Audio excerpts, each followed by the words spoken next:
SLC ಫಲಿತಾಂಶದ ದಿನಾಂಕ ಹಾಗೂ ಸಮಯ ನಿಗದಿಸಿದ ಶಿಕ್ಷಣ ಸಚಿವರಾದ ಮಧು ಬಂಗಾರಪ್ಪ. ಹೌದು, ಈ ಬಾರಿ 8 ಲಕ್ಷಕ್ಕಿಂತಲೂ ಹೆಚ್ಚು ವಿದ್ಯಾರ್ಥಿಗಳು ಎಸ್ಎಲ್ಸಿ ಪರೀಕ್ಷೆಯನ್ನ ಬರೆದಿದ್ದು, ರಿಸಲ್ಟ್ ಯಾವಾಗ ಬರುತ್ತೆ ಅಂತ ಕಾಯ್ತಾ ಇದ್ದ ಎಲ್ಲ ವಿದ್ಯಾರ್ಥಿಗಳಿಗೆ ಈಗ ಉತ್ತರ ಸಿಕ್ಕಿದೆ. ಹಾಗಾದ್ರೆ ಈ ಬಾರಿಯ ಎಸ್ಎಲ್ಸಿ ರಿಸಲ್ಟ್ ಯಾವಾಗ ಅನೌನ್ಸ್ ಆಗುತ್ತೆ ಹಾಗೂ ಯಾವ ಸಮಯಕ್ಕೆ ಅನೌನ್ಸ್ ಆಗಲಿದೆ ಮತ್ತು ಎಸ್ಎಲ್ಸಿ ರಿಸಲ್ಟ್ ಅನ್ನ ಹೇಗೆ ಚೆಕ್ ಮಾಡೋದು ಅನ್ನೋದನ್ನ ಇವತ್ತಿನ ವಿಡಿಯೋದಲ್ಲಿ ನೋಡೋಣ ಬನ್ನಿ. ಅದಕ್ಕೂ ಮೊದಲು ಈ ವಿಡಿಯೋನ ಸ್ಕಿಪ್ ಮಾಡದೆ ಕೊನೆವರೆಗೆ ನೋಡಿ. ಹಾಗೆ ಈ ವಿಡಿಯೋ ನಿಮಗೆ ಇಷ್ಟ ಆಯ್ತು ಅಂದ್ರೆ ಈ ವಿಡಿಯೋಗೊಂದು ಲೈಕ್ ಮಾಡಿ ಮತ್ತು ಶೇರ್ ಮಾಡಿ. ಹಾಗೆ ಕೆಳಗೆ ಕಾಣಿಸ್ತಿರೋ ಬೆಲ್ ಐಕಾನ್ ನಲ್ಲಿ ಆಲ್ ಅನ್ನೋ ಆಪ್ಷನ್ ನ ಸೆಲೆಕ್ಟ್ ಮಾಡಿ. ಇದರಿಂದ ಪ್ರತಿ ವಿಡಿಯೋ ನೋಟಿಫಿಕೇಶನ್ ನಿಮಗೆ ತಪ್ಪದೆ ಸಿಗುತ್ತೆ. ಬನ್ನಿ ಈಗ ವಿಡಿಯೋ ಸ್ಟಾರ್ಟ್ ಮಾಡೋಣ. ಎಸ್ಎಲ್ಸಿ ಫಲಿತಾಂಶ ಕಂಪ್ಲೀಟ್ ಆಗಿದ್ದು ಮೇ ತಿಂಗಳ ಮೊದಲನೇ ವಾರದಲ್ಲಿ ಎಸ್ಎಲ್ಸಿ ರಿಸಲ್ಟ್ ಅನೌನ್ಸ್ ಆಗಲಿದೆ ಎಂದು ಹೇಳಲಾಗಿತ್ತು. ಹೌದು, ಈ ಬಾರಿ ಎಸ್ಎಲ್ಸಿ ರಿಸಲ್ಟ್ ಬಹುಬೇಗನೆ ಅನೌನ್ಸ್ ಆಗಲಿದ್ದು ಮೇ ತಿಂಗಳ 1, 2 ಹಾಗೂ 3 ಈ 3 ದಿನಾಂಕದಲ್ಲಿಯೇ ಎಸ್ಎಲ್ಸಿ ರಿಸಲ್ಟ್ ಅನೌನ್ಸ್ ಆಗಲಿದ್ದು, ಈ 3 ದಿನಾಂಕದಲ್ಲಿ ಯಾವ ದಿನಾಂಕದಂದು ಎಸ್ಎಲ್ಸಿ ರಿಸಲ್ಟ್ ಅನೌನ್ಸ್ ಆಗಲಿದೆ ಅಂತ ನೋಡೋದಾದ್ರೆ ಮೇ ತಿಂಗಳ 2 ಹಾಗೂ 3 ಈ 2 ದಿನಾಂಕದಲ್ಲಿ ಎಸ್ಎಲ್ಸಿ ರಿಸಲ್ಟ್ ಅನೌನ್ಸ್ ಆಗಲಿದೆ.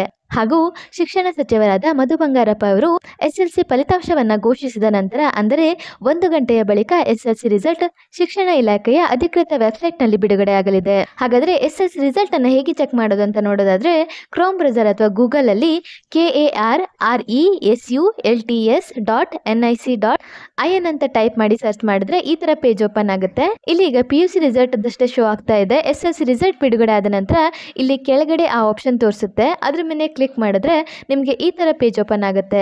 ಇದರಲ್ಲಿ ಮೊದಲಿಗೆ ಎಂಟರ್ ರಿಜಿಸ್ಟರ್ ನಂಬರ್ ಅಂತ ಇದೆ. ಅಲ್ಲಿ ನಿಮ್ಮ ಹಾಲ್ ಟಿಕೆಟ್ ಅಲ್ಲಿ ಏನ್ ರಿಜಿಸ್ಟರ್ ನಂಬರ್ ಇದೆಯೋ ಅದನ್ನ ಇಲ್ಲಿ ಟೈಪ್ ಮಾಡಬೇಕಾಗತ್ತೆ. ನಂತರ enter date of birth as in admission ticket ಅಂತ ಇದೆ. ಇಲ್ಲಿ ಡೇಟು ಮಂತ್ ಇಯರ್ ಈ ತರ ನೀವು ನಿಮ್ಮ ಡೇಟ್ ಆಫ್ ಬರ್ತ್ ನ ಮೆನ್ಷನ್ ಮಾಡಬೇಕಾಗುತ್ತೆ.